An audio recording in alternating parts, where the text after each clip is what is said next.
back to the countdown to Thanksgiving dinner.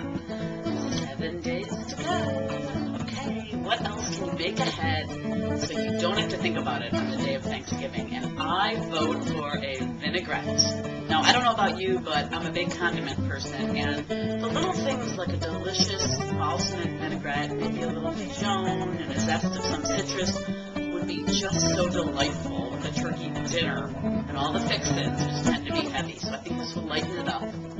Well, to start off with our vinaigrette, we will measure out our oil and vinegar.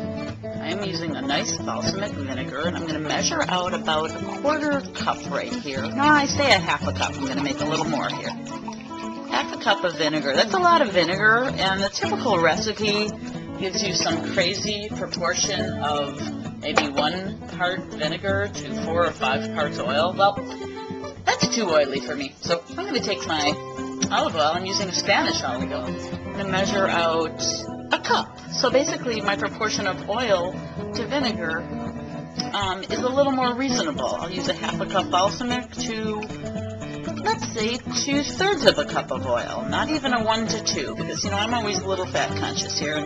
I like the tart of vinegar into the bowl, a mixing bowl. I always use these kind of stacking stainless bowls. They're really good. Let you move around, give you plenty of room to stir, and they stack inside each other, so they're convenient. I'll add the oil. I'm not really concerned right now about lifting the oil in drop by drop, or using a blender or one or the other things, because this all ends up going in a handy little bottle, and I'm going to shake the heck out of it. Into a little bit of sugar, just about a teaspoon of sugar. You need a teeny bit of sugar just to give a sort of balanced flavor to the vinaigrette, and then I'll add my salt. I'm using a little Australian flake salt.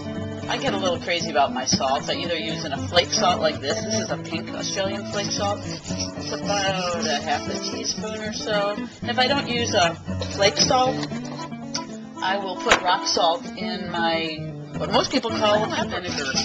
They kind of don't like to come together, as you can see. The oil stays floating, the vinegar sinks, the salt doesn't blend. So that's the purpose of Dijon mustard. Give it about a teaspoon of Dijon. This is a binding agent. It really works. It's amazing. There's something about the Dijon mustard. You've got to use your finger. That helps the oil and the vinegar bind. I'm also going to add a little citrus zest. That is your choice of which citrus. I happen to have a Meyer lemon. I love the flavor of Meyer lemon. It's somewhere between tangerine and lemon. I'm going to use my little microplaner here. Hope you all have one of these by now. This is a genius piece of equipment. And a little bit of juice. Now these little guys can sometimes have a lot of seeds. Depends. This one doesn't have too many. I also happen to have a key lime laying around. Yes, my refrigerator is often full of ingredients that most people go, huh?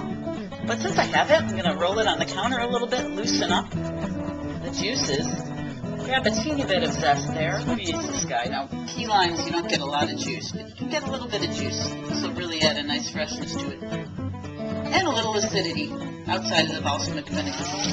You can whisk away. See, it's getting thick already. The oil seems to be binding nicely with the vinegar. We have a vinaigrette.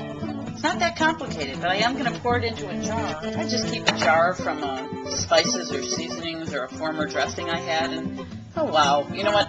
People call me lucky, but who would think? Exactly the right quantity. I'm going to shake it up and give it a little tea. Whenever you save a jar, be sure to save the lid, or else you can't do this, the shaking. Wow, this is fantastic. Now, I make vinaigrette sometimes up to 2 weeks ahead of time. This one is, I'm making 1 week ahead on our countdown to Thanksgiving, and now we're going to taste it. Well, I actually toasted a little piece of bread to taste this on, because I love dipping bread in vinaigrette or olive oil. It's really good. The balsamic is a teeny bit of sweetness, but a little earth. The sugar just cuts the edge off of the acidity of the vinaigrette. And now we have our jar of vinaigrette ready to go for our Thanksgiving dinner. One less thing to worry about. about with 7 days to go before Thanksgiving. And believe me, it's worth your time to make your own vinaigrette. I asked you, from the bottom of my heart, if you're bothering to make a fantastic Thanksgiving dinner, please make your own vinaigrette. And for gosh sake, serve a salad with Thanksgiving. I remember going to a Thanksgiving party and bringing a salad, and the host said, "Oh, we don't usually serve salad at Thanksgiving." And I thought, oh my God, wow, okay. Well, I need it, because it lightens up my palate. It sort of cleanses your palate in between bites of stuffing and turkey and sweet potatoes. They're all delicious. But don't forget your salad.